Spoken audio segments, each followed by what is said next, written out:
Hello ladies and gentlemen, let's look at the dynamics tutorial question 1.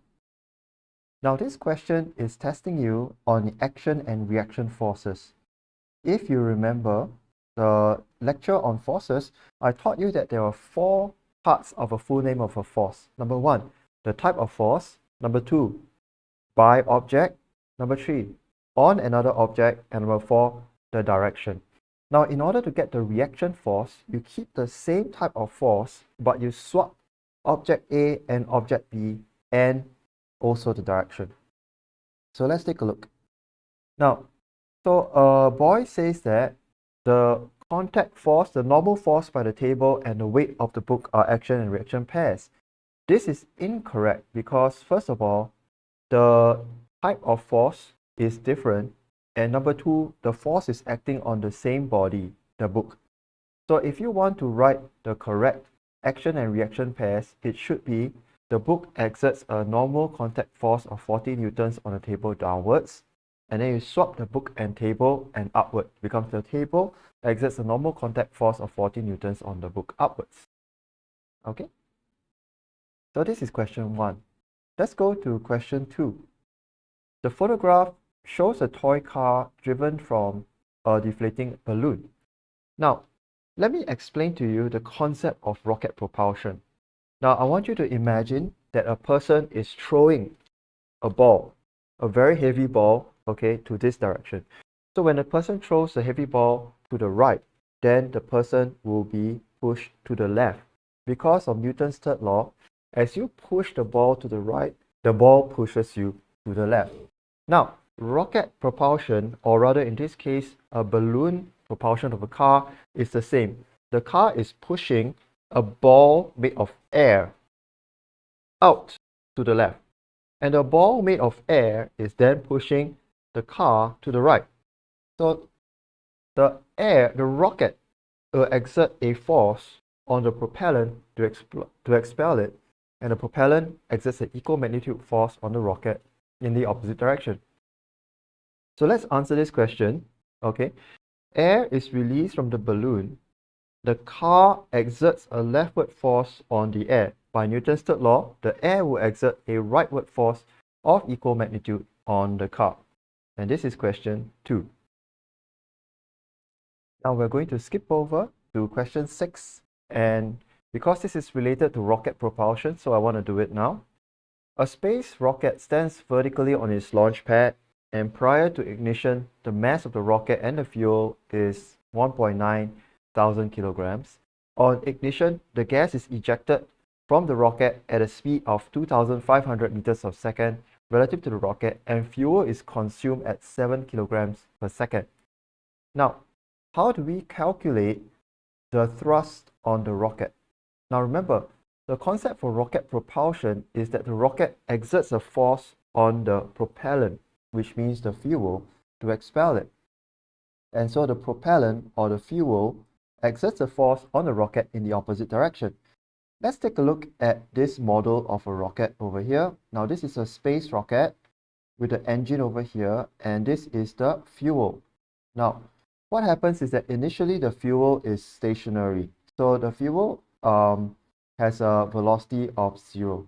Now the rocket exerts a force on the fuel to expel the fuel to the left. So now the fuel is moving with a velocity v, okay, in this direction. Let's say the velocity is v and it's going in this direction, the fuel. Now, because the rocket has pushed the fuel, okay, in one direction, the fuel will also push the rocket in the other direction. Okay, now, so how much has the rocket pushed the fuel? Now let's take a look at the fuel. Now initially the fuel's mass is m, and the change of velocity will be v minus 0. So this is the change of velocity of the rocket. Okay, so change of momentum of the rocket. Now, in order to have the rocket to have change of momentum of the fuel, so the fuel actually gains this momentum as it moves out. The rocket must expel the fuel with a force of F delta T. This is a rocket expel the fuel. Okay, the rocket expels the fuel with a force of F delta T. So that means the force on the fuel will be mv over delta T. Okay, so m is the mass of fuel per second, mass of fuel, all right? V is the speed of the exhaust. Then delta T is a certain time interval. And then we know that because of Newton's law, the thrust on the rocket, this is the thrust on the rocket, F prime will be equal to the magnitude of F. So basically, what we're saying here is that the thrust on the rocket will be equals to mass of fuel multiplied by speed of fuel divided by the time interval that we are considering. Now here's a trick. Okay, here's a trick. Assume, okay, the t is equals to 1 second. Then in that case, the thrust will be the mass per unit per 1 second multiplied by v. In this case, m dot will be the mass per second of the fuel, and v will be the exhaust speed. Okay, so here is the rocket equation in full. The rocket equation in full will be the thrust on the rocket is the mass per unit time, okay, divided by multiplied by the speed of the exhaust. Let me write that down again. Okay, the thrust on a rocket is equal to the mass per second of the fuel, okay, multiplied by the speed of the exhaust gas. All right, so this is how you get the rocket equation, okay, for the thrust on a rocket. Now let's take a look at how this is applied to this question. Now a space research rocket stands on the launching pad. Prior to ignition, the weight of the rocket is 1.9 times 10 to the power of 3 kg. So the weight of the rocket will be 1.9 times 10 to the 3 multiplied by 9.81. So that will be 1.86 times 10 to the power of 4 newtons. Now, how do we get the thrust on the rocket? The thrust on the rocket will be the exhaust speed of the rocket multiplied by the mass per second of the fuel. So let's take a look. The force of the rocket will be the exhaust speed. This is the exhaust speed of the rocket's gas multiplied by the mass of fuel that's used per unit time. And per unit time, we use 1 second. All right. So then that will be equals to 1.85 times 10 to the power of 4. Now, as you can see, the thrust on the rocket is less than the weight. So 1.85 and 1.86. So initially, the weight of the rocket is larger than the thrust. So the rocket will not take off. As time passes, the fuel is consumed, the weight of the rocket decreases, and thrust remains the same. So when the weight is reduced, okay, when more of the fuel is used up, then the weight of the rocket will become 1.84 times 10 to the power of 4, all right, or 1.85. That is when the rocket will start to take off. Okay, then that's when it will take off. Okay, so this is question 6. It's not easy, so if you have any questions, you can ask me in class. Now let's take a look at question 7, which is about a stream of water from a hose hitting a brick wall.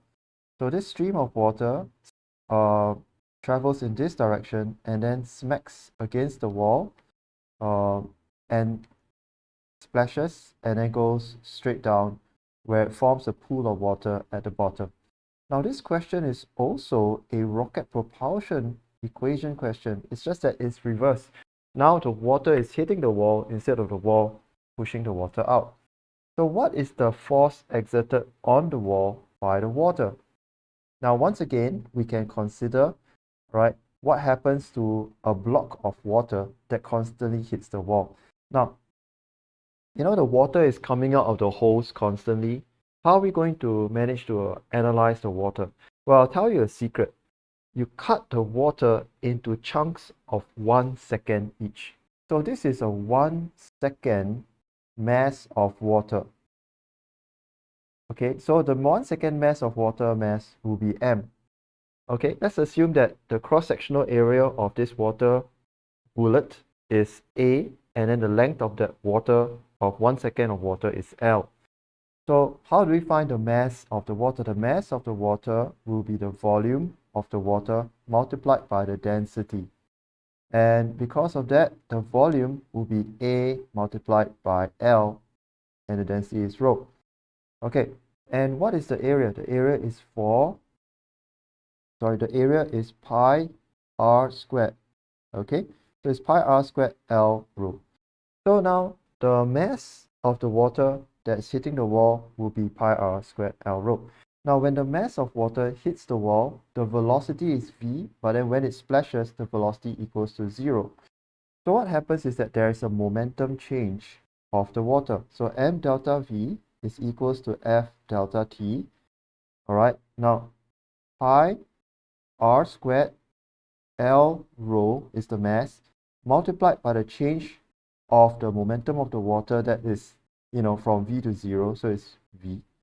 Okay, multiplied by f delta t. Now, what we can do now to find the force is that we can actually move the delta t underneath the equation on the left. So we get pi r squared L rho v over delta t is equals to the f. Now, if we let delta t is equals to 1 second, then L over delta t is the velocity of the water, since it's length divided by time. So you get pi r squared rho v squared is equals to the force on the wall. Okay, so let's take a look at the answer. All right. Whoops, I didn't need to actually multiply out the a since the answer uses a, but anyway, I hope you get the idea. Okay, so the answer for the force exerted by the wall on the water will be a rho v squared. Okay, now once again, this is not an easy question, so you can take a look again at how the equation is derived. The important parts are over here. This is the impulse and change in momentum question. And then the important part about rocket propulsion is that we take a 1 second of the mass that's moving. And then we can use it to calculate the force. All right, and that's question 7. Now let's take a look at question 3. State whether the following statements are true. It is possible to have motion in the absence of a force. That is correct, because Newton's first law states that a body will continue in its state of rest or move with constant velocity if there is no external force acting on the object. Next, state with a reason whether the following statements are true. The acceleration of a body produces the net force on the body. This is false. Instead of the word produce, it should be caused by. Is caused by. Okay, so the net force exerted on the body results in an acceleration, or the net acceleration of the body is caused by the net force exerted on the body. Now, part C is a little bit confusing, all right? So let's take a look at this car. Here's a car, and if there is a net force on this direction, does it mean that the velocity will be in this direction? No, it does not. What if the car is traveling in this direction and then you have a net force on the body? Then this car will be decelerating or braking. Okay, for the previous car, this car is accelerating, right? So it's getting faster. Now this car is also accelerating, okay, but in an opposite direction from the velocity.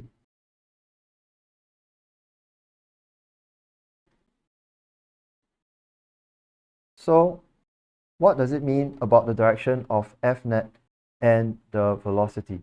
So the net force acting on the object is in a positive direction. The object moves only is wrong. The object is accelerating in the positive direction. Okay, so this is question number 3. Now let's move on to question 4. In question 4, we talk about a mass that is on an inclined plane, and the acceleration of the block is 4.5 meters per second squared. Determine the friction acting on the block. Now, the concept for dynamics is that the resultant force, F net, results in the acceleration of the body. So the net force causes the mass to accelerate. This is the meaning of the equation. The net force causes the mass to accelerate. All right, this is the meaning of Newton's second law. But on the other way around, okay, the acceleration of the body is caused by a resultant force. Now, so let's take a look at this block. Now, when you see a block on a slope, you must immediately be able to draw these forces, mg sine theta, and over here, friction. All right, not only that, you must draw the two other forces, which are the force into the slope and the normal. But in any case, all right, so the block of mass 5 kg is sliding down, okay, the slope. So what this means is that there is an acceleration of the block that's 4.5 meters per second downwards. All right, so this means that mg sine theta is greater than friction. So mg sine theta minus the friction will be the net force. This is the net force that causes the acceleration, ma. So once you have done that, we can then fill in the values. Okay, so mg sine theta minus friction equals to ma. When we rearrange the formula, we get friction equals 2 newtons. And that's question 4. Now let's move on to question 5. A light string carrying a mass of 5 times 10 to the minus 2 kg hangs from the roof of a moving vehicle. Now the vehicle moves in a straight line from left to right with a constant acceleration. Now I want you to imagine that there's a bus over here, and then the pendulum is hanging down the center of the bus. Right, so this is the front of the bus and this is the back. Now as the bus accelerates to the right, you'll find that the pendulum swings to the left. The pendulum swings to the left, and there's an angle theta. So now, what is the reason that the pendulum swings to the left? The reason the pendulum swings to the left is because the net force must cause the mass to accelerate. But what's the net force? All right, slowly, let's take a look at how do we obtain the net force. Now, I want to draw the forces acting on the pendulum bob in this direction. Here's the tension, here is the theta, and here is the weight. Note that there are only 2 forces acting on the ball and not 3. Now, we resolve this to form this equation over here. Now, this will be t cos theta, and this will be t sine theta, and this is mg. Now, do you notice something? That t cos theta, it balances mg. So t cos theta, it balances mg. But what about t sine theta? T sine theta does not balance, is not balanced by any other force. So this is the unbalanced force, or otherwise known as the net force. The net force is the force that is not cancelled out by any other force. Now, what does the net force do? The net force causes the mass to accelerate. So the net force causes the mass to accelerate. So how do we solve for this equation? Now let me show you a simple trick.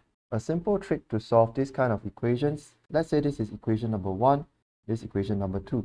We can take equation number 1 divided by equation number 2 to give us the following. T sine theta over t cos theta is equals to ma over mg. We straight up just divide the equation, one on top of the other. Now you realize that t cancels out and m cancels out, so tangent theta is equals to a over g, which then gives us, all right, the tension and the angle as well. Okay, so let's take a look at the answer to the question. Now state the magnitude and direction of the acceleration of the pendulum. The pendulum is moving with the same acceleration as the bus, so that's 2 meters per second. to the right. Now draw the forces acting on the bob. We've already done so. Determine the tension in the string and the angle which is made by the string. So we have done this as well. Okay, tangent theta is equals to A over G. So we can solve for both tension and theta. And that's the end of question 5. Okay, let's talk about question 8. Here's two masses connected by a string with 2 pulleys as shown. Now, mass M1 is 1.2 kg. So it's going to be heavier than the other mass, which is only 1 kg. So this mass is going to go up, while the other mass is going to go down. Now, on the string, the tension throughout the string will be the same because this is A-level physics, and A-level physics tells us that the string tension is always the same. Let's look at M2 first, okay? So over here, this is M2, which we'll draw the diagram over here. Now, M2 has a weight acting downwards, here's the weight, and the tension acting upwards, tension, and the object is going up. That means to say the tension is lower, is greater than the weight. So that means to say over here, T minus M2G is equals to M2A. Now, we can also consider the same thing for mass number 1. Let's take a look at mass number 1. For mass number 1 is going down, that means this is more than the tension. That means the weight is more than the tension. So M1G minus T is equals to M1A. So let's gather the terms around. Okay, so we'll get this one T over here. This is equal to T. T will be equals to M1G minus A. And so we substitute this inside here. We can get M1G, minus M1A is equals to M2A plus M2G. Okay, so let's try to rearrange this formula a little bit. So we get M1G minus M2G is equals to M2A plus M1A. Okay, then let's take out the G's. So we get G bracket M1 minus M2. Let's take out the A is equals to A M2 plus M1. So now we can find the acceleration. Okay, acceleration will be equals to G M1 minus M2 over M1 plus M2. Now this is a very long way to do the question, and I think it's super duper tedious. So isn't there a shorter way to do it? Well, I'm glad you asked, because there is a shorter way, but it's very, very not so-called physically correct. All right, so here is how to do it the short way. This is 1.2 kg and this is 1 kg. Now, what we're going to do is that we're going to draw a system boundary around the entire two masses. And then we talk about what forces act on the object M1G, 1.2 times 9.81. And over here, this is M2G. I hope that's correct. Yep, which is 1 multiplied by 9.81. Now, so what we're going to do now is that we're going to stretch and straighten the boundary, which is illegal, okay? Straighten the boundary. This is an illegal process. All right, so over here now, we get this system boundary. We have straightened it out. Now the force is acting in this direction. For the 1.2 kg is acting to the left. 1.2 multiplied by 9.81. This is 1 kg. Then we have 1 multiplied by 9.81. So obviously this is going to be the larger force to the left. So the net force will be actually equals to 1.2 times 9.81 minus 9.81. So this is going to be the net force that results, okay? This is M1G minus M2G. Now let's take a look at the mass inside the box. When you combine the two inside the system boundary, actually the combined mass of the object is M1 plus M2. So then, therefore, the acceleration will be the net force divided by the total mass, which will be equals to m1g minus m2g over m1 plus m2. Now, this equation, this working here is illegal. So you'll be marked wrong if you do it. So how do you disguise this working so that you won't be marked wrong? Well, let me give you an easy way to disguise it. You can just write the formula like this. Okay, m1g minus m2g is equals to m1 plus m2 bracket a. And this will be marked correct. Okay, because it is the same as this equation. Over here, these two equations are the same. So the teacher may ask, wow, how did you manage to get that equation so quickly? And then you're like, oh, because I'm just good. Okay, so this is a way for you to cheat the system by straightening the boundary. Okay, and that's question 8.